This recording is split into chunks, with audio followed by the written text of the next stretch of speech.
Hello students, welcome back to our online class. Students, take out our EVS book. Today we'll start a new chapter, that is chapter 7, Animal Life. Okay, so take page 49.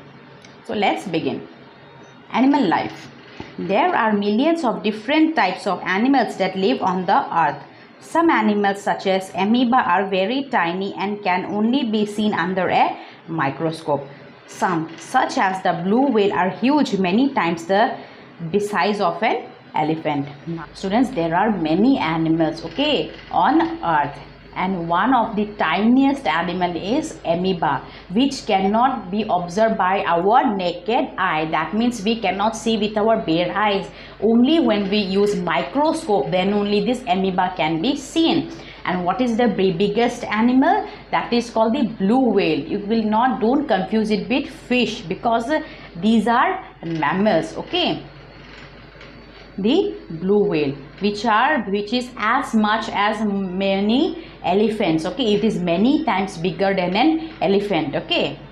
Animals live in different kinds of surroundings. They are found in forests, rivers, seas, ponds, deserts, mountains, snow-covered areas, air, and even in our homes. So animals can live in different surroundings. Some animals live in rivers, some animals live in seas, some animals in land, and some animals in forests, some animals in snow-covered where there is snow, some animals in mountains, deserts, okay. Now, the surroundings in which a living organism lives, that is the any animals or plants, and survive, it is called its habitat. So where these animals live, okay, so these places are called habitats, where they used to habitat in those places.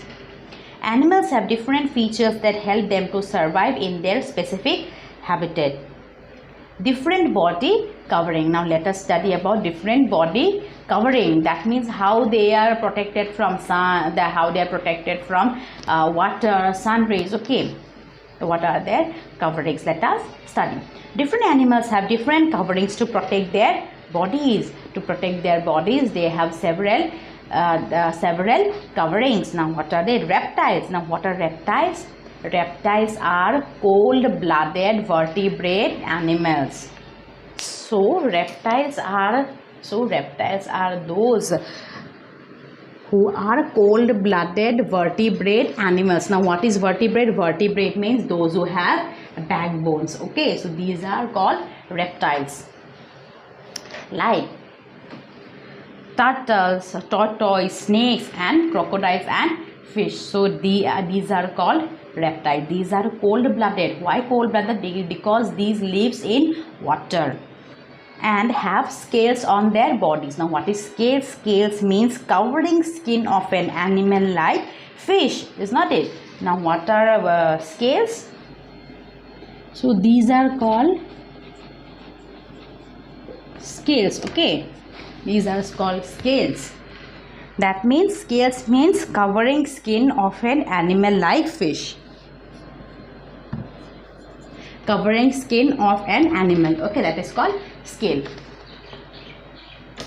Fish have thin scales while reptiles have hard leathery scales. Now fish have very light scale, okay. If we eat fish, these scales are removed, is not it?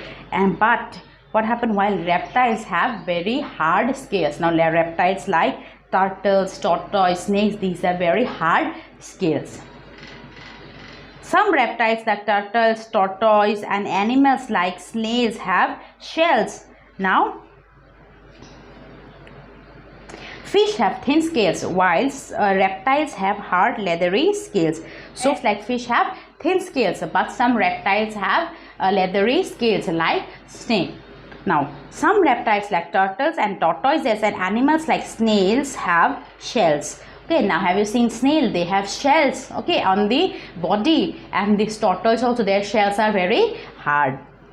Birds have feathers to protect them, keep them warm, and help them to fly. So what is the protection of birds? The protection of animals is their feathers. That means the wings, which keep them warm and helps them to fly.